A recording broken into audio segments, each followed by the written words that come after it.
This podcast is sponsored by Xgrowth. Xgrowth is the APAC ABM agency. If you and your organization are looking to land and expand enterprise and mid-market deals, Xgrowth is the agency to help. Xgrowth works with a wide range of international and global technology vendors, service providers, and B2B SaaS companies. If this sounds like something you're interested to know more about, make sure to check out Xgrowth at xgrowth.com.au. That's xgrowth.com.au and chat with the APAC ABM agency.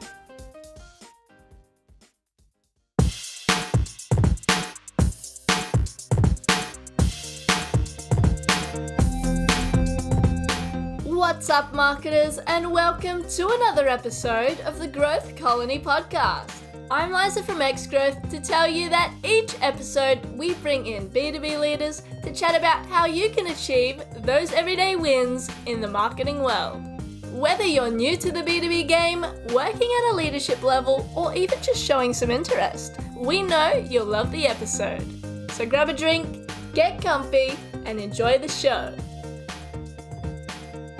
Hello everyone, welcome to another episode. I'm Shaheen Hoda with Xgrowth, and today I'm talking to Imogen Broomhead, Director, Executive Briefing Program for Asia Pacific and Japan at ServiceNow. And we're talking about why you should build an Executive Briefing Center strategy or EBC strategy, especially in the APJ region if you're targeting C-suite in the enterprise space.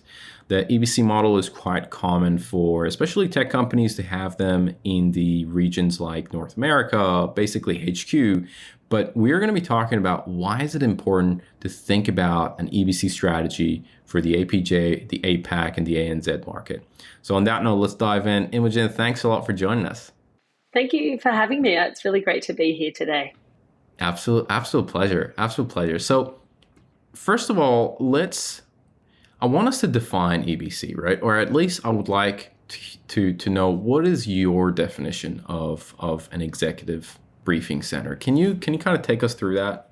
Sure, I sure can. And you did a great intro, by the way. So I think you've hinted to the great program that we run, which is essentially it's a format. It's a high touch, high value briefing where we run a highly curated, customized session in conjunction with our sales team and our executive customers to align on ultimately their technology objectives and their digital transformation objectives.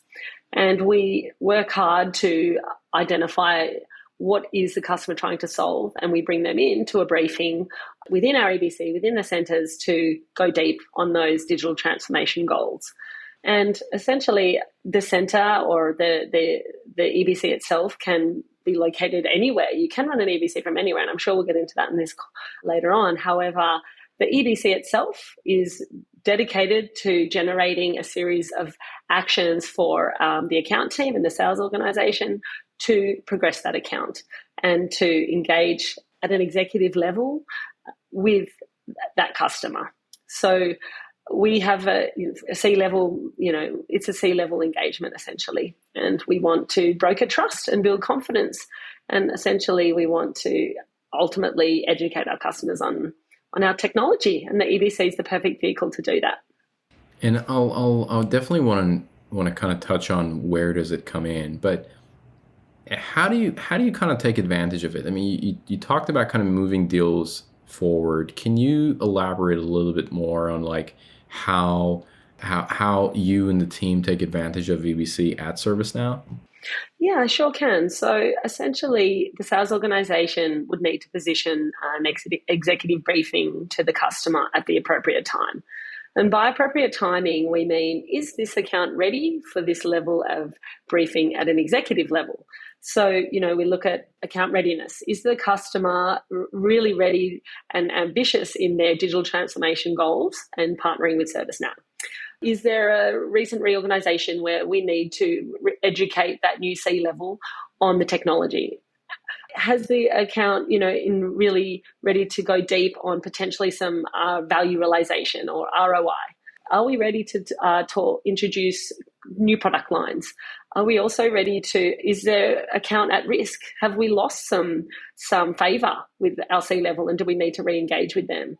And essentially at ServiceNow, the EBC is actually mapped as part of the account plan. So you would call out at the beginning of the year in your QBR, I plan to do 2 EBCs with this account across the year.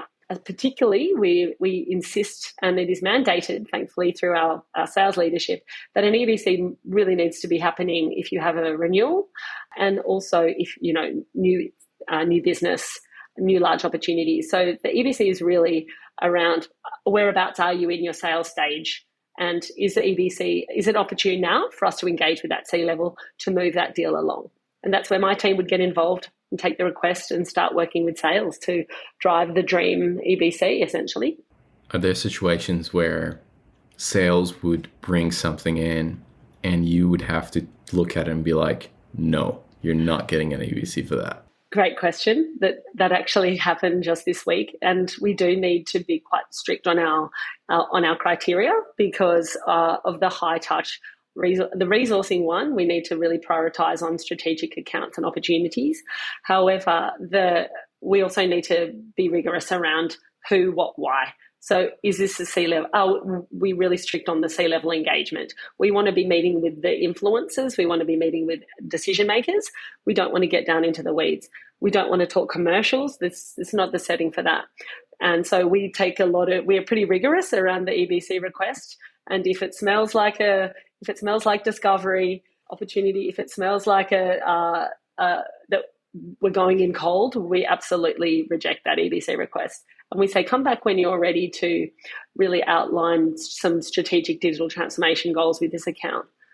Not quickly sell something. That's a bit of a no-no that's a major no-no for us. And it sounds like, I mean, you talked about renewals or new opportunity within an account. It sounds like it's really for organizations that there is a relationship already existing with ServiceNow. And is that the case, or do you find that there are a lot of net new, or net new is really rarely happens that, hey, we've never had a relationship with this account, they're maybe interested and we kind of bring them in? Is that like a kind of red flag for you? It's not a red flag. It's just we'd want some solid due diligence around where we're at in that customer journey. I.e., if it's a prospect, are we really elevating to the C-suite? Is a C-level going to take a meeting with us and have an executive briefing?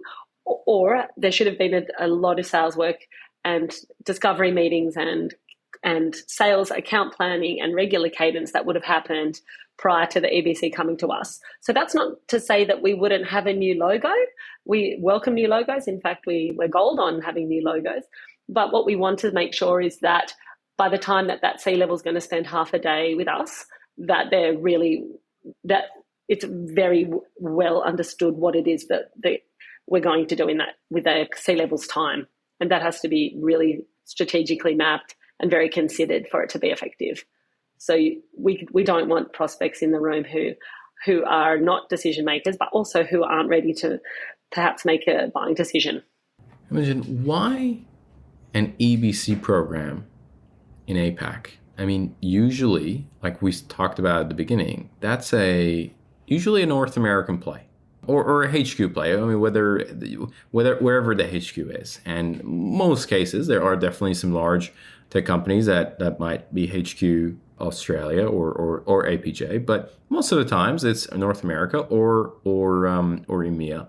Why the reason to have an EBC program in APJ? Such a good question, and you're so right that it is a very favoured engagement that many customers will enjoy doing. They enjoy that Silicon Valley tour. However, the program that originated for APAC, it started in Australia, and there was an identified need to build ongoing partnerships with our C-levels in this region. There was a significant amount of opportunities. It was a more mature market, and that's something I would say we're a large SaaS enterprise organization. So it isn't something that would be common for a smaller scaling organization. You want a mature install base. You want to start seeing that the customers making ongoing buying decisions on the renewals, as we talked about earlier. So Australia was where the program was born, and in the last 5 years, we've expanded from Australia to Singapore to Tokyo and now Hyderabad. And what I can tell you is that we deliver approximately 170 briefings or EBCs just in our region per year, and only 15% of those will go to Silicon Valley. So what that tells us is that, and I won't give you dollar numbers, but I can tell you that the pipeline and net new that we are influencing and driving through this program is very significant. So we know that the data tells us that these kinds of that the customers want this kind of engagement from us locally. They want strategic partnering. They want to hear from us. They want us to make commitment to them in an ongoing basis to continue our strategic partnership and deepen it. And we also know there's many customers that can't travel for obvious reasons, and that particularly now more than ever, there's very stringent travel budget cuts. So you should be thinking about a program locally for this very reason, that customers want to have executive level engagement right here on home turf. Interesting. And you said 15%.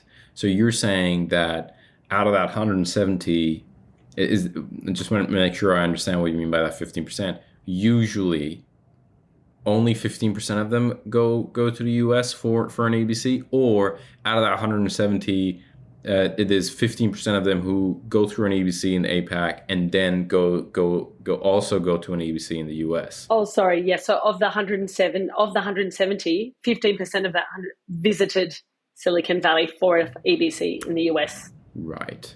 Right. So we are hosting here in region. The majority proportion are hosted here in region. That's crazy. Yeah, That's crazy it is really significant, and we are seeing the appetite for the US. Our program is growing, our numbers are growing, and the appetite for the US is growing incrementally. But we are busier than ever right here in APAC. Very interesting. Okay, we've touched on this a little bit. We talked about, and I'd be curious if you can share any more information on it in terms of where does EBC sit in a buyer's journey? Is it at the very, very end?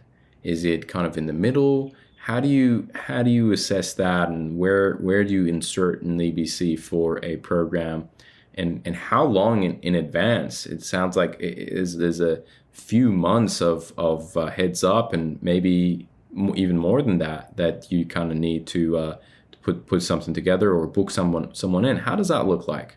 Yes. Yeah. Great question. So we typically recommend that you'd consider an executive briefing around sales forecast stage 4 upwards, 5, even 5 plus, because you're looking for that power sponsorship.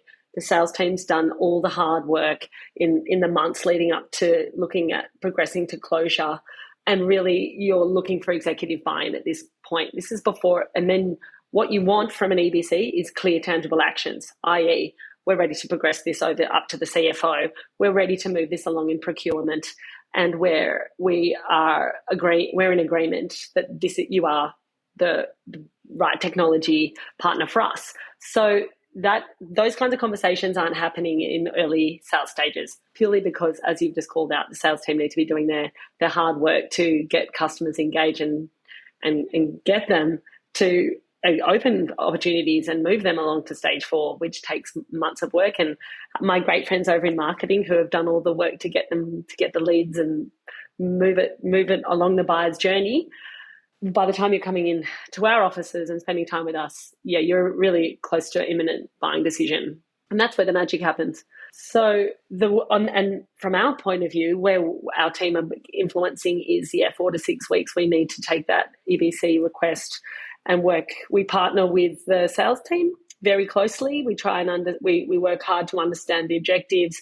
We engage the core stakeholders that can influence and compel the customer based on their objectives. So, and that is usually always done by our own executive talent pool and our executive subject matter experts, because we're looking to align executive messaging and align executive support And then also we like to gain exec sponsorship, so to make sure that that briefing is successful. So yes, it takes weeks, and it's very hard to get in executives' diaries. So we try and get the customer executive buy-in as soon as possible, and we need them engaged, and we want them to have skin in the game.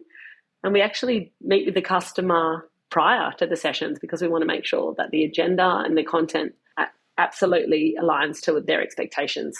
Always customer. And it sounds like you also bring in executive engagement from ServiceNow's perspective as well. So people who might have not previously been part of the program and their executives at ServiceNow would be engaged in the EBC process as well. Is that right?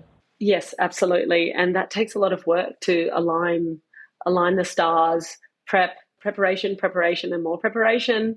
It's high stakes, and they're also very visible. So we have a lot of inspection from our senior sales leadership on quality of messaging.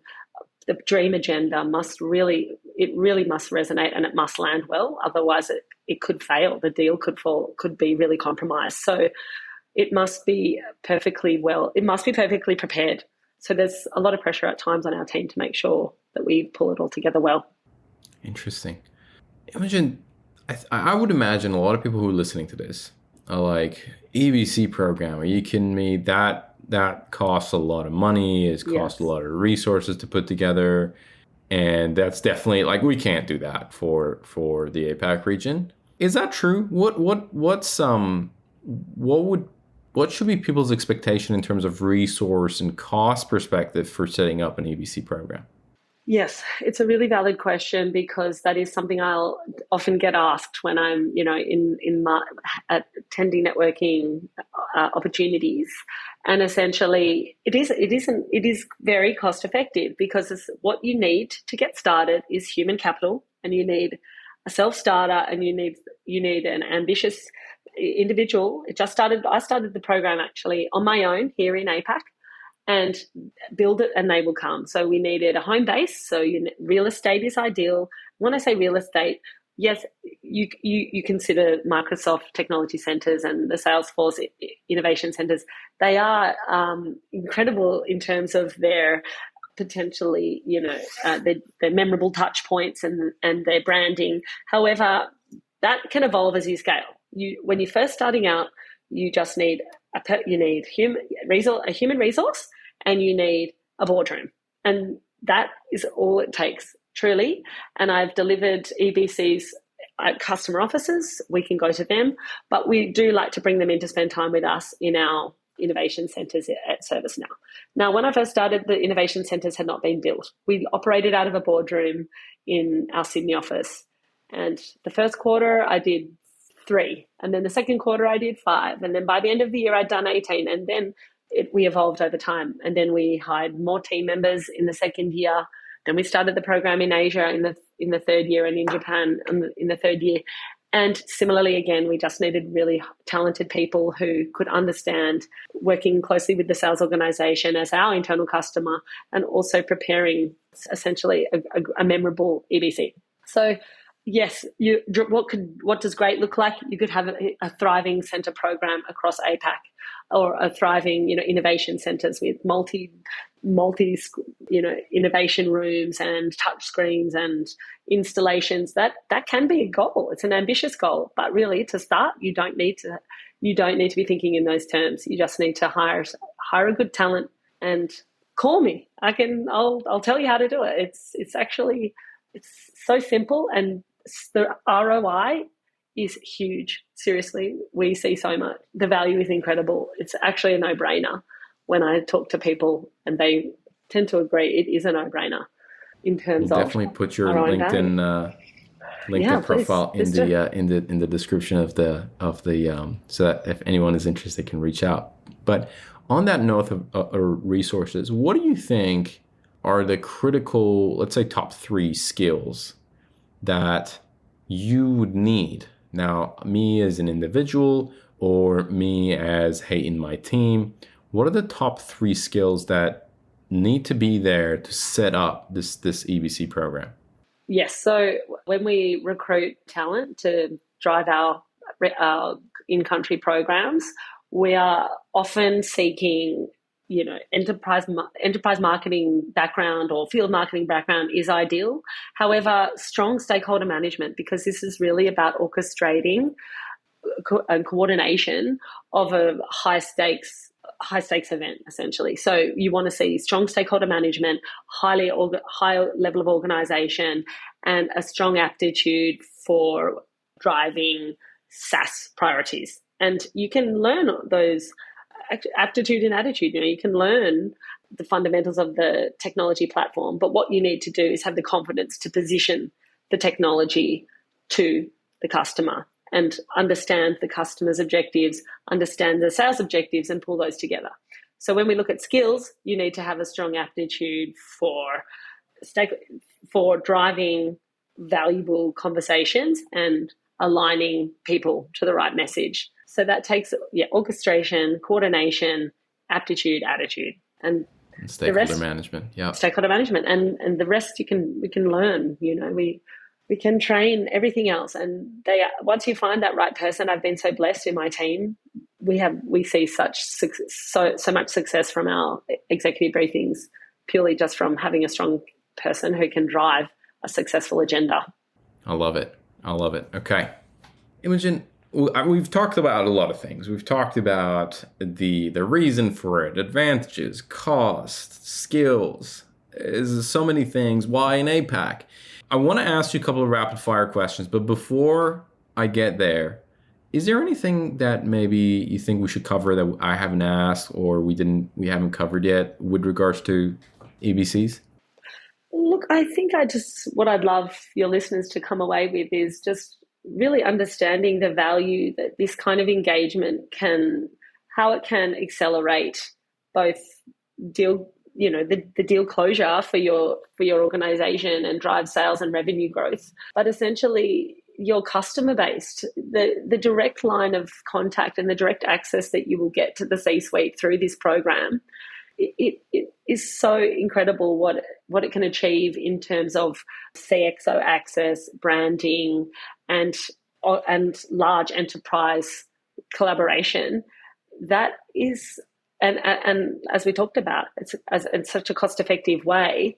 It really is important that people consider this in their way that they're marketing to their customers, because it will go a long way in driving that ROI and value for your organization, but also you'll see deal size and deal growth out of a session, and it bears fruit that you can qualify. So I'd always encourage anyone to be thinking about an EBC program. The results are there, and that's all I'd like everyone to consider. I love it. Have you read the State of ABM and APAC report yet? If you have, you'll know that 59% of marketing leaders are intending to increase their ABM investment in the coming year. Even bigger news is 0% of survey respondents are going to decrease their investment. It's an exciting time for ABM in the region. Discover the state of account-based marketing in APAC today. Download the full report at abm.xgrowth.com.au/report. That's abm.xgrowth.com.au/report. Let's do some rapid fire questions, shall we? Oh gosh, okay. Let's do it. Let's do it. Okay, first question. What is one resource? This could be a book, a blog, a podcast, a talk, whatever it is, that has had a fundamental impact on the way you work or you live. What comes to mind? I always make a commitment when I'm on holidays with my family to read one book. It's that I've no time, unfortunately, as much as I'd like to read. And on my last holiday, I read a really compelling, amazing book. It's called When Breath Becomes Air by Paul Calanth. And it's not light reading, but he shares his story as a practitioner, as a neurosurgeon, who actually goes on to become a patient who himself developed a terminal brain tumor. And he essentially takes us on a journey as the clinician that faced his own mortality and how that affected him as he reflects on himself as a doctor, but then as he goes on to embark as a patient, and how he receives treatment and how he endures as a patient himself. and it isn't a happiest of endings, but I just feel it's such a good reminder that, you know, we must see that contrast between the service that we give others, and then when the recipient of that incredible service. And as a neuroscientist, you know, how he takes us on that journey is quite beautiful. And I think important that we all take stock and remember that working in technology, it's high stakes sometimes, but we're not performing brain surgery, are we? So we should always be kind to others and lead with empathy. And I love that message. I was having this conversation with someone on our team yesterday that, hey, look, we're not doing brain surgery here. And if it's something goes wrong, it's fine. No one's gonna die. So the stakes are not that high. And but sometimes it's hard. It's something we're in it. We're, you know, in the weeds, and it's just hard to see that. And the smallest misstep feels like it's all gonna crash and burn, and it's the end of the world. So it's such an important message. Seriously, right? Absolutely. I couldn't agree more. Question 2. Let me ask you the second question is, if you could give one advice to B2B marketers, what would it be? Yeah, this is such a good question. And in my line of work, I really stand by my answer. Customer first. What do customers care about? You know, start there and then work backwards. We tend to personalize our own position or our own objectives, say around products, or, you know, what do we want them to buy? Where we've seen success is you invert that thinking. You know, what do they care about? What is the customer trying to solve? And that's what we should be answering, not positioning a product to solve it for them. That's what I've learned to be true. Great advice. Question 3. Who are some of the influencers that you follow? It doesn't have to be from marketing, but if they're from marketing, great, but they don't have to be from marketing. I was like, are we talking fashion? Because you know. Let's do fashion. Let's do it. No, too much scrolling on Instagram, I think, is where I get lost in fashion. Look, I tend to be, when it comes to the space that we work in, I tend to think the innovator, you know, I follow the innovators and the geeks out there. You know, who are the people building the platforms and literally developing UX and AI and machine learning to create the future of work? Like, we are living it right now. What is the future of work? And it is got, you know, and ChatGPT as an example, I'm being exposed to this even through my kids' schoolwork, you know, like this is happening right before our eyes, and it is overwhelming. Particularly someone like me who is, whilst I work in technology, I'm not particularly the most savvy when it comes to UX and hardcore coding, but I am compelled. And our Chief Innovation Officer, Dave Wright, he does a segment called Innovation Done Right. That's a pun, on a little play on words on his last name. And he's they're working at the cutting edge of the future of work.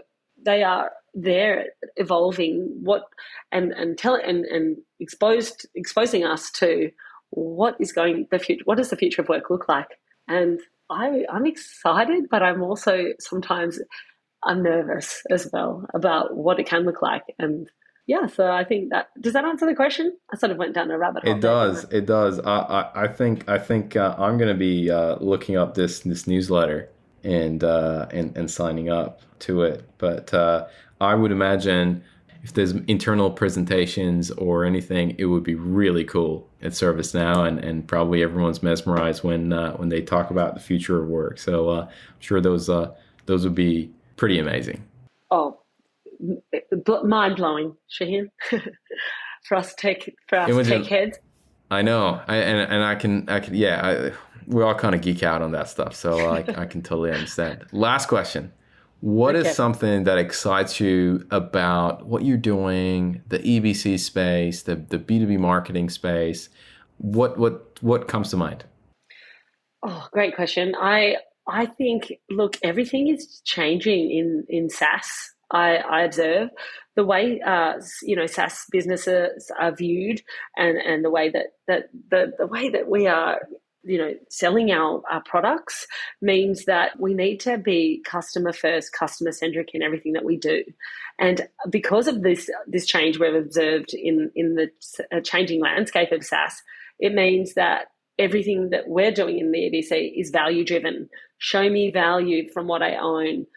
Customers are no longer able to invest in large tech projects as they were. So we've got a really unique opportunity to deeply understand what is the customer's value driver and how can we support them.